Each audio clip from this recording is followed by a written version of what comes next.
I used to eat chalupas all the time, and I always hated it. But today we're gonna make one that I like.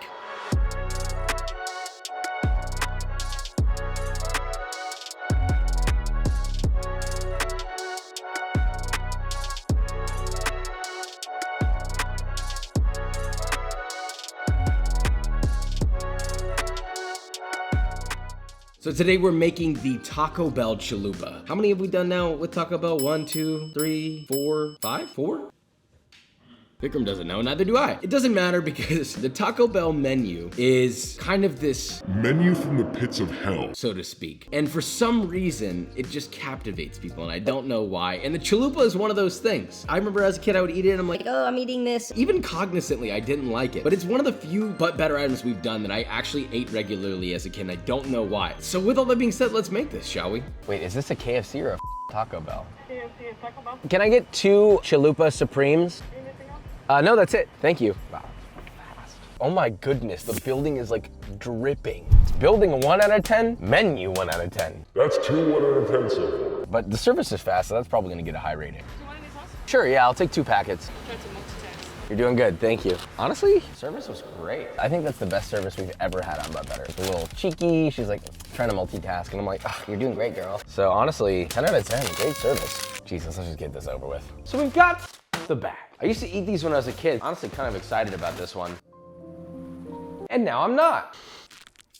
First off, this chalupa shell has been sitting for an extraordinary amount of time, I can just tell. The amount of chew needed to masticate this, 75% more chewing than necessary. The flavor's all right, it tastes like Taco Bell. The ground meat, it's seasoned not bad. I feel like the last time we did Taco Bell, the meat was way worse. It feels like it's gotten better. Maybe they dialed it up. The cheese is cold, which I hate. Flavors are basic. Lettuce, flaccid, tomatoes, desaturated. But the worst part of all of this chalupa shell, it's not just about the texture. It's the fact that while you're eating it, you're like, did I just bite into like a poison ivy leaf or something? Because it's so insanely bitter. The oil's maybe been recycled in the last 17 days. Just get the new oil, Taco Bell, please. We're gonna make this much better. We're back on our Taco Bell bullshit.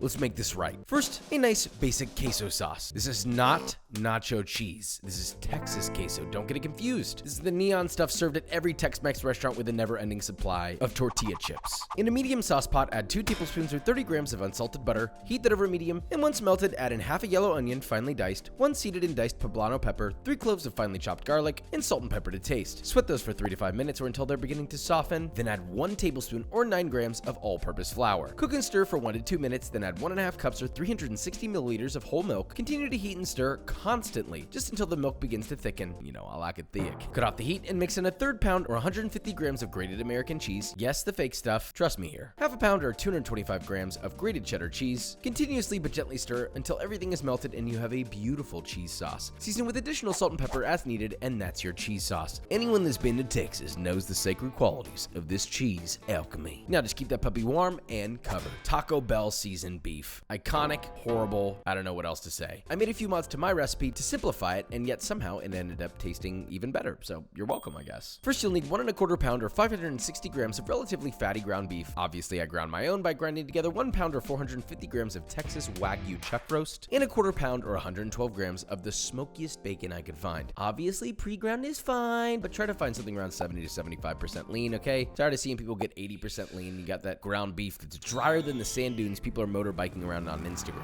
Heat a medium-sized sauce pot over medium-high. Once it's hot like me, in Lululemon leggings, add your beef, press it into the pan, and sear for 3 minutes or until you get some nice browning. At this point, you can mix it up. Ideally, you can use a masher to get the beef extra fine, which if you want that Taco Bell type ground beef, you're gonna want it as fine as possible. Let that continue to sear, stirring often, until you get some little crispy bits here and there. Reduce the heat to medium and add 2 tablespoons or 35 grams of tomato paste. Saute that for about 1 minute or until you develop a nice fond at the bottom. Now add 1.5 teaspoons or 2 grams of cumin powder, half a teaspoon or 1 gram of onion powder, 1 teaspoon or 1 gram of mushroom soup base powder. Trust me, that's a secret chef move right there. 2 teaspoons or 3 grams of smoked paprika, fresh ground black pepper, and salt to taste. Cook that for 30 seconds or until fragrant, then add 1 cup or 240 milliliters of water. Bring that up to a boil over medium-high, scraping that fond Off the bottom, reduce the heat to low and simmer that down until you reach what's called au sec, which essentially means there's almost no liquid remaining, about 10 to 15 minutes. Cut off the heat and stir in 4 cloves of very finely chopped garlic. Do not cook the garlic after this. Trust me, it's the raw qualities that are gonna make your little piggies curl. Now, your chalupa dough, shockingly easy, and you don't need any fancy equipment at all, so yay, you can stop yelling at me about fancy equipment, which by the way will be challenging in an upcoming video.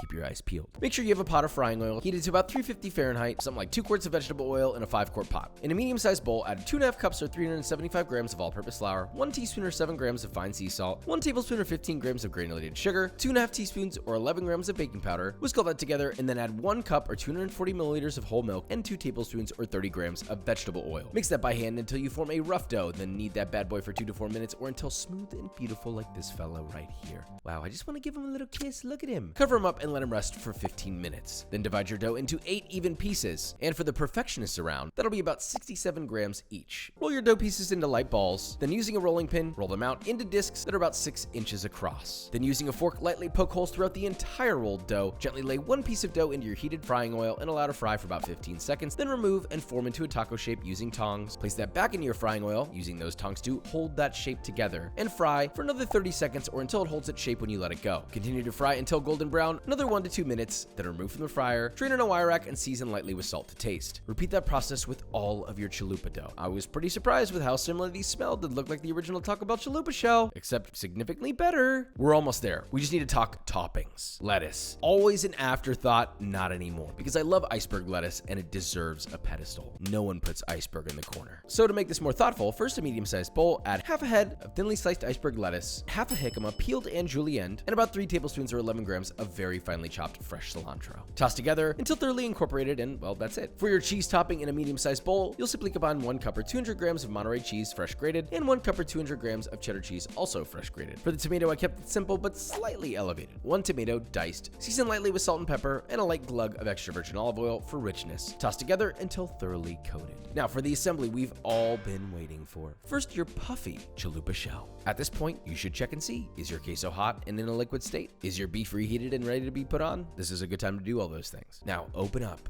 a beautiful chalupa shell. Layer a hot helping of your seasoned beef. Press it down to the bottom to form a nice stable base. Follow that with a fair layer of your queso. A nice generous helping of full fat sour cream. Finally, your fragrant iceberg salad. A light sprinkling of cold cheese for some reason because Taco Bell does it and I still don't understand why. And a little bit of your diced tomato. Frankly, with the way that this is assembled, you could probably remove the tomato and cheese on top and it would likely make no difference, but we're trying to be accurate while also being better here. So that being said, let's go to our taste test and find our winner. There's a freshness. I do not know why we didn't do this sooner. I feel like my childhood's rushing back to me, but in a different way. There are reminiscent Taco Bell flavors going on in my mouth right now. It's hitting to the left, to the right, but every single thing is turned all the way up. First off, the texture of this. It's crispy on the outside, but puffy, soft, aerated on the inside. Melts in your mouth right away. By the way, this is in no way traditional chalupa shell whatsoever. Just putting that out there. The queso and the sour cream become one queso cream. The tomatoes, they're fresh, they're vibrant, not desaturated. And of course, the lettuce brings it home with a little bit of extra crunch from the jicama. I mean, come on. It's an easy dub, but we can't decide a winner without our taste test. Woo! Bigram's back. It's Taco Bell. What do you expect? Do you have any feelings about the Taco Bell chalupa? Don't mind Taco Bell in general. I'm gonna give you number 1. I cut them both so you wouldn't know which one's which. Hold your hand like overhanded. There you go. Number 2. It was clear from the get-go. The first one is better. The second one, other than it being like flat, there's a lot more flavors in Josh's version. You can taste the beef, you can taste the cheese. This one is kind of just one single tone. I can taste salt and seasoning, and this one is just lettuce. It's not necessarily a bad thing. Let me rephrase that. It's a bad thing, but also you at least know what you're gonna get. At least Taco Bell's consistently okay. You already know we have full control when we make things. Sorry. But above all, if you want the best version, you start here. But do you wanna know what else starts here? B-roll.